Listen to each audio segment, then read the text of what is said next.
Do you ever feel like you are living in a perpetual trance of unworthiness?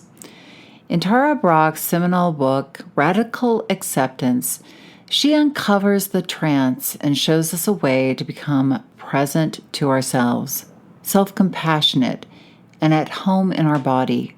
In this episode, I am going to get into more about this amazing book and why I think it's a thin thinking read for the autumn. So grab your bookmarker and come on in. Did you know that our struggle with weight doesn't start with the food on your plate or get fixed in the gym? 80% of our weight struggle is mental. That's right. The key to unlocking long-term weight release and management begins in your mind. Hi there, I'm Rita Black. I'm a clinical hypnotherapist, weight loss expert, best-selling author, and the creator of the Shift Weight Mastery process. And not only have I helped thousands of people over the past 20 years achieve long-term weight mastery, I am also a former weight struggler, carb addict, and binge eater. And after 2 decades of failed diets and fad weight loss programs, I lost 40 pounds with the help of hypnosis. Not only did I release all that weight, I have kept it off for 25 years. Enter the Thin Thinking podcast where you too will learn how to remove the mental roadblocks that keep you struggling. I'll give you the thin thinking tools, skills, and insights to help you develop the mindset you need, not only to achieve your ideal weight, but to stay there long term and live your best life. Hey, come on in, everybody. Welcome, friends. It is coming up to my favorite time of the year. The end of October is my favorite time here in LA because it finally begins to cool down usually. We'll see this year. But the one thing that I miss about living in places that see the seasons is the turning of the leaves. So those of you who are in those regions of the world where the leaves are turning, I'm a little jealous. In LA, they just turn brown and fall to the ground.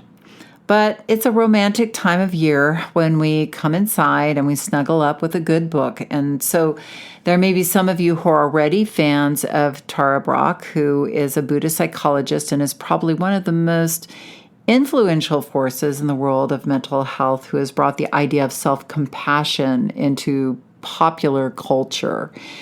So I am highlighting her most popular book, Radical Acceptance, today.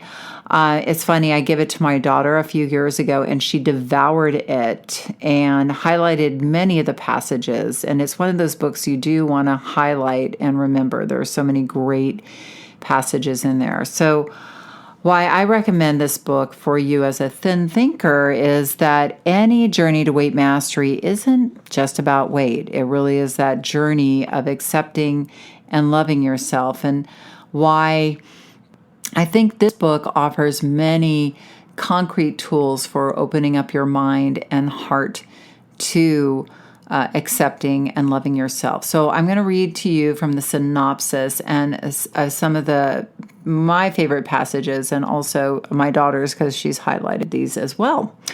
So let me just grab the synopsis and read.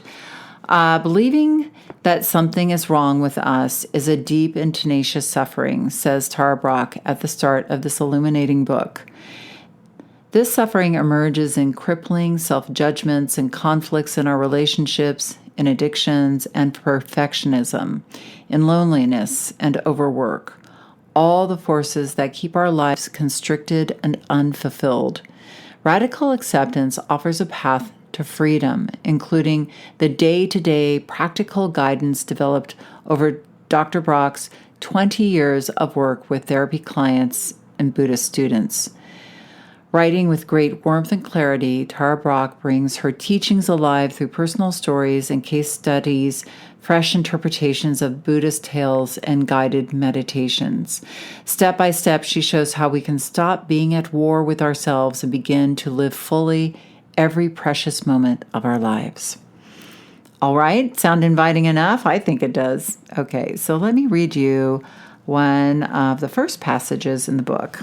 Perhaps the biggest tragedy in our lives is that freedom is possible, yet we can pass our years trapped in the same old patterns.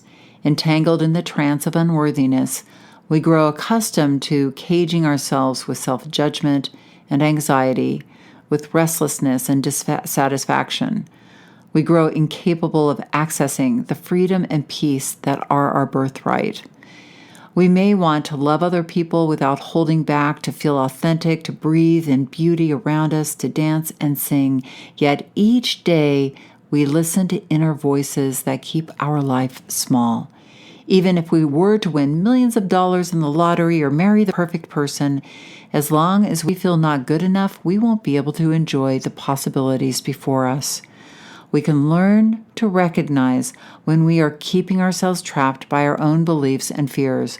We can see how we are wasting our precious lives.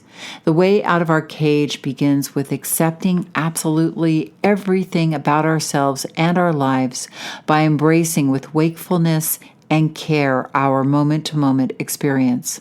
By accepting absolutely everything, what I mean is that we are aware of what is happening within our body and mind in any given moment, without trying to control or judge or pull away. I don't mean that we're putting up with harmful behavior or with either our own or another's. This is an inner process of accepting our actual present moment experience. It means feeling sorrow and pain without resisting. It means feeling desire or dislike for someone or something without judging ourselves for the feeling or being driven to act on it. Clearly recognizing what is happening inside us and regarding what we see with an open, kind, and loving heart is what I call radical acceptance. If we are holding back from any part of our experience, if our heart shuts out any part of who we are and what we feel, we are fueling the fears and feelings of separation that sustain the trance of unworthiness. Radical acceptance directly dismantles the very foundation of this trance. So that gave you a pretty good idea of what the book is about. Here is a little passage called "Running Away Deepens the Trance." What I like about Tara is she uses a lot of different pulls storytelling, different folk tales and poems along the way, and really weaves them into her interpretation, and this is one of them. A traditional folk tale tells the story of a man who becomes so frightened by his own shadow that he tries to run away from it. He believes that if he could only leave it behind, he would then be happy. The man grows increasingly distressed as he sees that no matter how fast he runs, his shadow never once falls behind. Not about to give up, he runs faster and faster until finally he drops dead of exhaustion. If only he had stepped into the shade and sat down to rest, his shadow would have vanished. Our own personal shadow is made up of those parts of our being that we experience as unacceptable. Our families and culture let us know early on which qualities of human nature are valued and which are frowned upon. Because we want to be accepted and loved, we try to fashion and present a self that will attract others and secure our belonging. But we inevitably express our natural aggression or neediness or fear, parts of our emotional makeup that frequently are taboo. And the significant people in our life react to us. Whether we are mildly scolded, ignored, or traumatically rejected, on some level we are hurt and pushed away. The shadow becomes a force in our psyche as we regularly exile the emotions that could elicit rejection from others. We might bury and forget our childlike excitement, ignore our anger until it becomes knots of tension in our body, cover our fears with endless judgment and blame. Our shadow is rooted in shame, bound by our sense of being basically defective. The more deeply we feel flawed and unlovable, the more desperately we run away from the clutches of the shadow. Yet by running from what we fear, we feed the inner darkness. Whenever we reject a part of our being, we are confirming to ourselves our fundamental unworthiness. Underneath, I shouldn't get so angry, lies, there's something wrong with me if I do. Like being stuck in quicksand, our frantic efforts to get away from our badness sink us deeper. As we strive to avoid the shadow, we solidify our identity as a fearful, deficient self. As happens in any addiction, the behaviors we use to keep us from pain only fuel our suffering. Not only do our escape strategies amplify the feeling that something is wrong with us, they stop us from attending to the very parts of ourselves that need our attention to heal. As Carl Jung states in one of his key insights, the unfaced and unfelt parts of our psyche are the source of all neurosis and suffering. When we learn to face and feel fear and shame we habitually avoid, we begin to awaken from the trance. We free ourselves to respond to our circumstances in ways that bring genuine peace and happiness.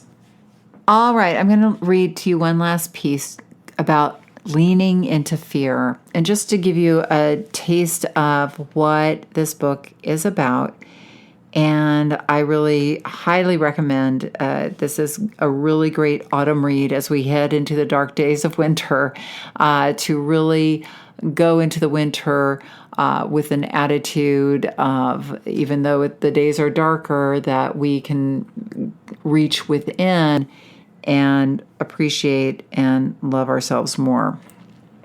So the chapter is called Leaning into Fear.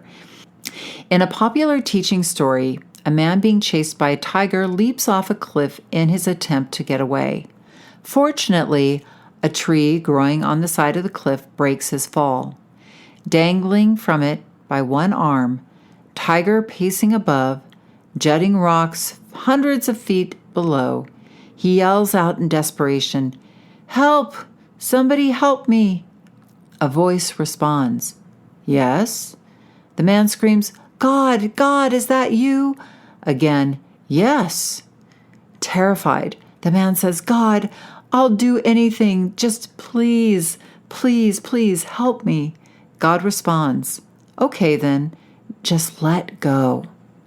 The man pauses for a moment, and then he calls out, "Is there anyone else there?"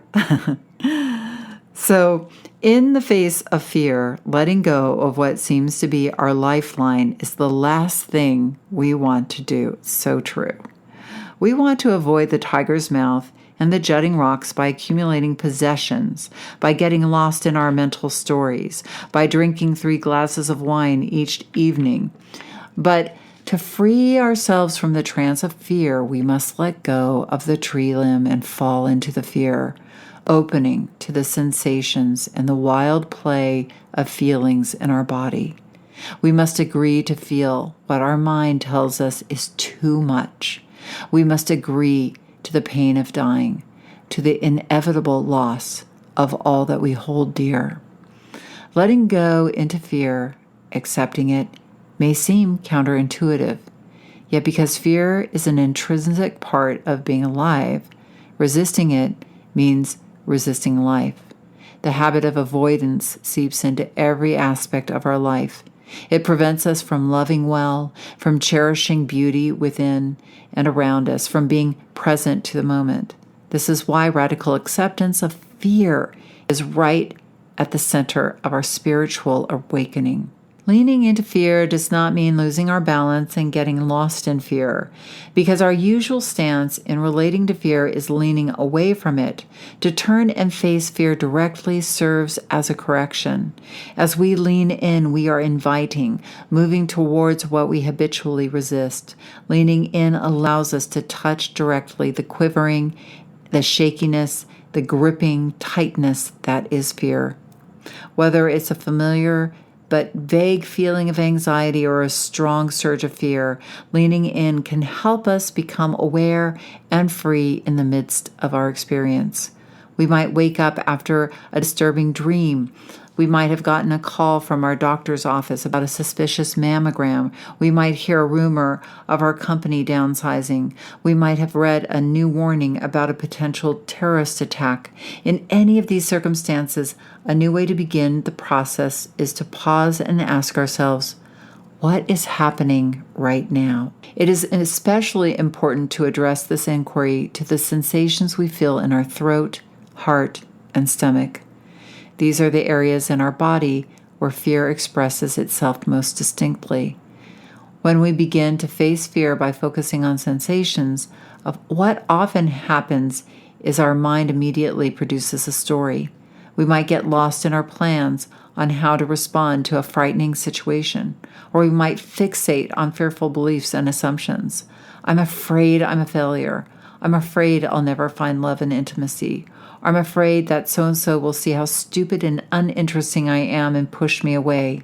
We might remember a recent conversation where our insecurity seemed obvious and embarrassing. Or we might plunge into a past memory which we came face to face with a feeling of powerlessness. The key to awakening from the bonds of fear is to move from our mental stories into immediate contact with the sensations of fear, the squeezing, pressing, burning, trembling, quaking, jittering life in our body.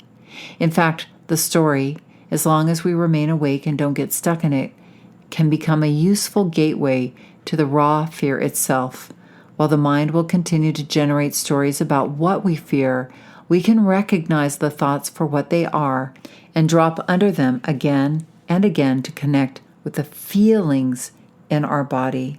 And as throughout the book, she has meditation sessions that are written that you can read through and enjoy.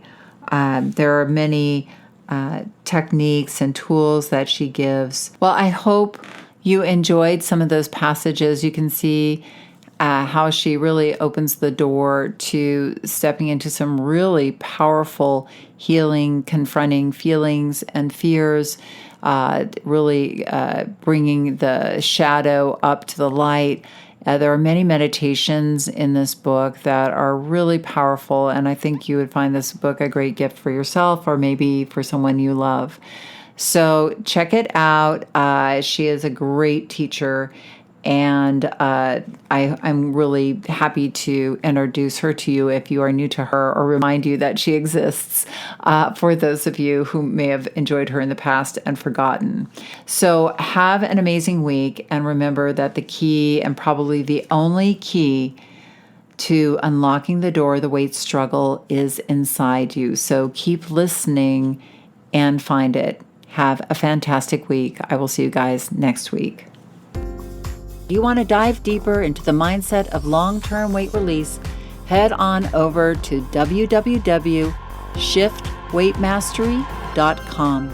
That's www.shiftweightmastery.com, where you'll find numerous tools and resources to help you unlock your mind for permanent weight release, tips, strategies, and more. And be sure to check the show notes to learn more about my book, From Fat to Thin Thinking, Unlock Your Mind for Permanent Weight Loss.